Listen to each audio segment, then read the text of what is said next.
What is going on, everybody? So you can tell from the title that this is a non-conventional video. I'm gonna be honest, okay, and I've been thinking about this recently. iOS 11 was pretty much a dumpster fire. We all pretty much know. It wasn't good, it wasn't this, it wasn't that. Pretty much, I don't want to say Apple overpromised. Okay, that's a little bit better. But yeah, iOS 11, I mean, they pushed a lot of different things. They tried to do a lot of stuff. Pretty much, I would say it was weird. It wasn't good.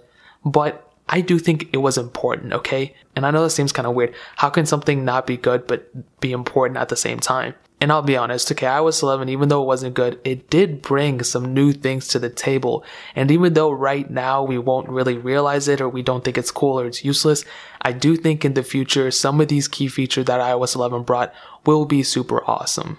And that one main thing that pretty much encompasses everything is actually surprisingly the control center, in my opinion.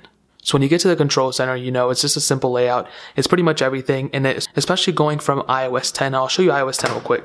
Okay, this is my iPhone 5 and it's running iOS 10. And you can see the old layout, okay, it was whatever, okay, it wasn't that good. You get to the music here, you get to whatever here. And I wasn't a fan of it, I'll be honest. I like the iOS 9 control center. But then they switched it up with the iPhone. And this is that layout, okay? Just kind of keep in mind, there's no customizability, there's no anything. But on iOS 11, you can see that when we do get to it, we're able to customize these bottom toggles. And I'll be 100% honest, right now a lot of them are useless. If you go into settings, go to customize control center or whatever, you can see that we have a lot of different things. And I'll be honest, I don't even use any of them. I do think a lot of them are weird. Like I'm never going to use it. Scan QR code, stopwatch.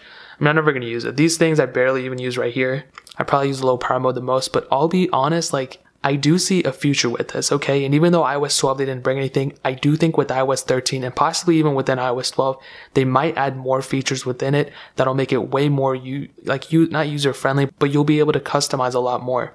Eventually, what I think they're going to do is add some location toggles, maybe, I don't know, and possibly you might be able to customize these up here, but they made it so that you'll be able to customize a lot of it. And you can see when you force touch into them, you can get whatever. And I do think eventually you'll be able to customize and move these things around. But right now, you have to remember, iOS 11 brought that, okay? And that in and of itself is a very important feature. Another cool thing it brought was iMessages in the iCloud.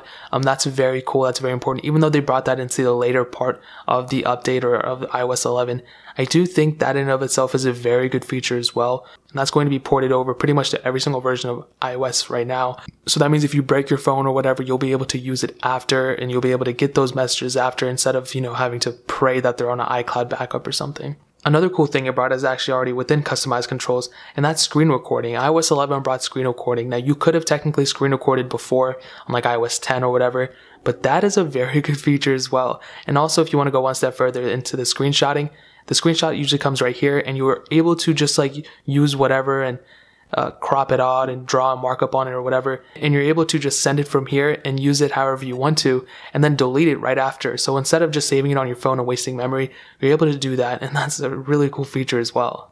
Now, there were a lot of other features as well on this, but more specifically, one thing that it really brought was not even for the iPhones, but for the iPads as well. Excuse my knee, okay, I'm sorry about it, but this is the iPad Pro, and this is actually running iOS 12, and I honestly think, I'm going to be dead honest, I think iOS 11 was better on the iPad than iOS 12 is, because there's a lot of weird stuff going on with it. I don't like how they did the control center right here, but the cool thing is, okay, and I'm going to just show you, I guess, an old video of what iOS 11 was on this, but when you swiped up and you went to go into the apps, pretty much it really differentiated the iPad from the iPhone. So if you guys remember on like iOS 10 and all those versions of iOS, there were a lot of issues and everything that were going on. And the main concern was there's really no difference between an iPad and an iPhone besides the screen size. But once iOS 11 came out, and I've been saying this since the first version of iOS that I installed on my iPad, it was a very good version. I think it was awesome. I don't think iOS 11 was bad on the iPad. Okay, that's kind of a controversial opinion too, a little bit, but from when I was using it, I haven't even used an iPad in forever, but from when I was using it, I had a very good time with it, and I don't really have too many complaints with it.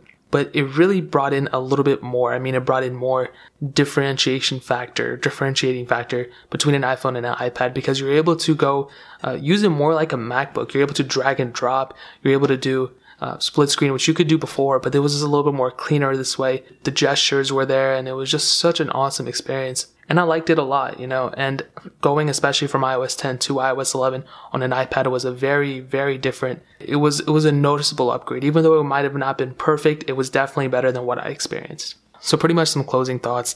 I know iOS 11 wasn't good. I'm the first one to admit it wasn't that good. It wasn't perfect. It wasn't even like usable. It was usable, don't get me wrong, but I do think iOS 11 will probably go down as not the most important version of iOS, but definitely a learning experience. You know, they had to go and push out a lot of features, a lot of different things. They changed out a lot of different features from the OS that I think iOS 12 will go and fix those things. So iOS 12 obviously will be better and pretty much be what iOS 11 was supposed to be.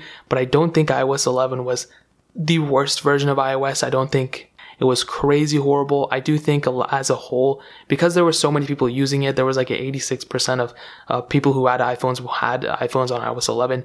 So there was a lot of problems, a lot of everything. It was unstable. It's crazy. It was not good, but I don't think it was horrible. I don't think it didn't bring anything to the table. It brought a lot of stuff to the table. It just got overshadowed by all the bugs. So I guess this is a learning lesson for Apple, you know, even though they can push out all these features and have crazy amount of they can do this, they can do that, it still won't mean that it will be better than the previous version. It's all about stability. Because if you remember even the iPhone 5, I made a video about how the iPhone 5 lived its best life.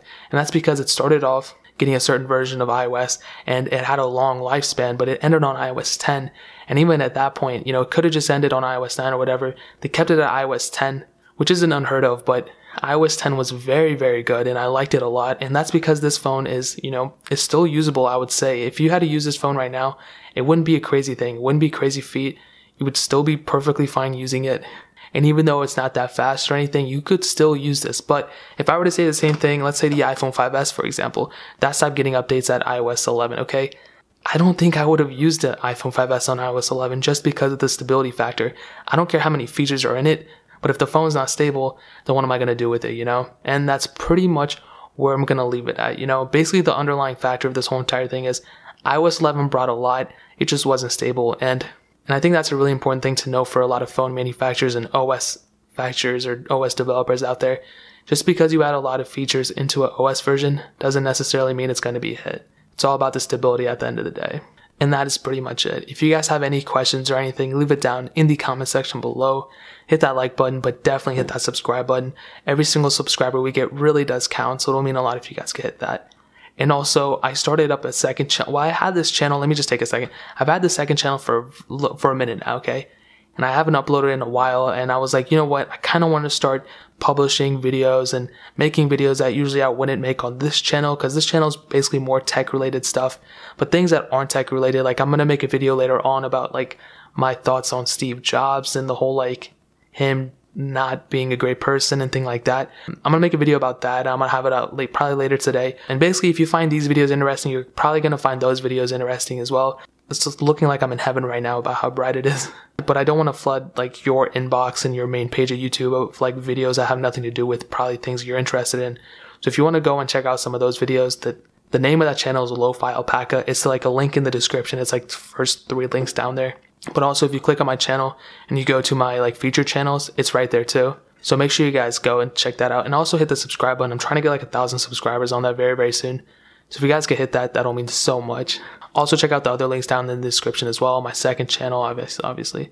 My Instagram, my Twitter, all that stuff is down there. I would really appreciate if you guys could check it out. But more importantly than everything else, I love every single one of you guys. Hopefully I'll catch you guys in the next video. Peace out till then.